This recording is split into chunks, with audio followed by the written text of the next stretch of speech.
This video is an ongoing project conducted by Kingdom Scout.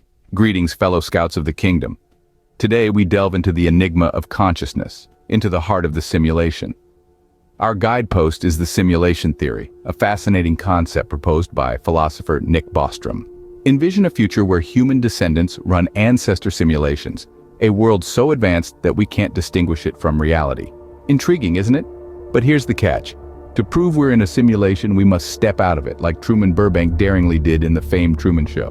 But beware of the streetlight effect, where we only search where it's easiest, missing out on the vast darkness of the unknown. As we scout further into the simulation, we encounter the question of consciousness. Can it be replicated in a digital world? Or is it an exclusive attribute of our organic existence? As we journey further, keep in mind, the only way to prove the simulation is to step out of it.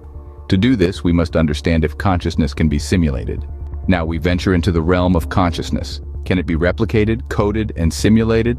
Consider neuroscientist David Eagleman's provocative hypothesis. He suggests that, hypothetically, we could copy your brain and reproduce it in silica. In other words, on a computer, in a binary language of zeros and ones, we could run a simulation of your brain. A digital echo of your thoughts, your memories, your personality, a virtual you. But, hold on. Not so fast. Theoretical physicist Michio Kaku brings us back to reality with a counter-argument. He emphasizes that life is not simply a matter of zeros and ones. It's not a digital code, it's quantum. Our existence, our consciousness, is not based on binary, but on the unpredictable and complex world of quantum physics.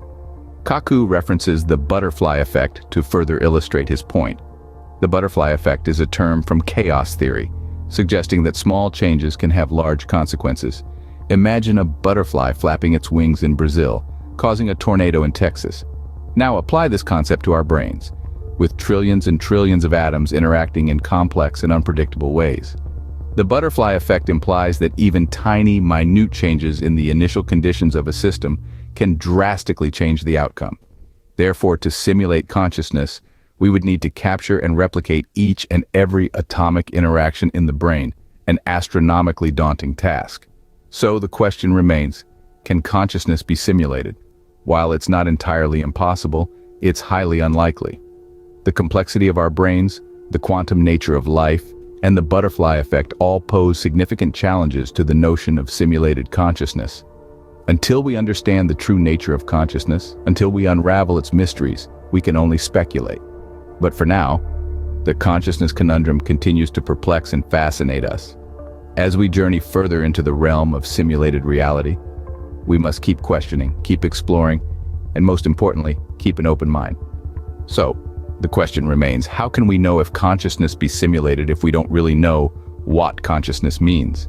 The mystery of consciousness continues to elude us like a mirage in the desert of knowledge. It is a phenomenon that is as fascinating as it is perplexing. Despite the leaps and bounds in technological advancements and our growing understanding of the human brain, the essence of consciousness remains an unresolved enigma. We have yet to decipher how it works or even what it truly is. Is it a product of the brain or does it exist independently of our physical bodies? The answers to these questions seem to be as elusive as the nature of consciousness itself. As David John Chalmers, the famous Australian philosopher and cognitive scientist, says, explaining how physical processes in the brain give rise to subjective experience, qualia, is a particularly challenging aspect of consciousness studies. Dr. Chalmers introduced the concept of the hard problem of consciousness. Chalmers suggests that even if we understand all the physical processes in the brain, there is still an explanatory gap when it comes to explaining why these processes give rise to conscious experience. So understanding consciousness is a hard problem. It's a puzzle that scientists, philosophers, and thinkers have been trying to solve for centuries. And yet, we are still far from a concrete understanding. As we continue our quest to understand the simulation, we must take into account that simulating the consciousness is possible, but very unlikely. Next, we will dive into how to approach this hard problem, so keep in touch.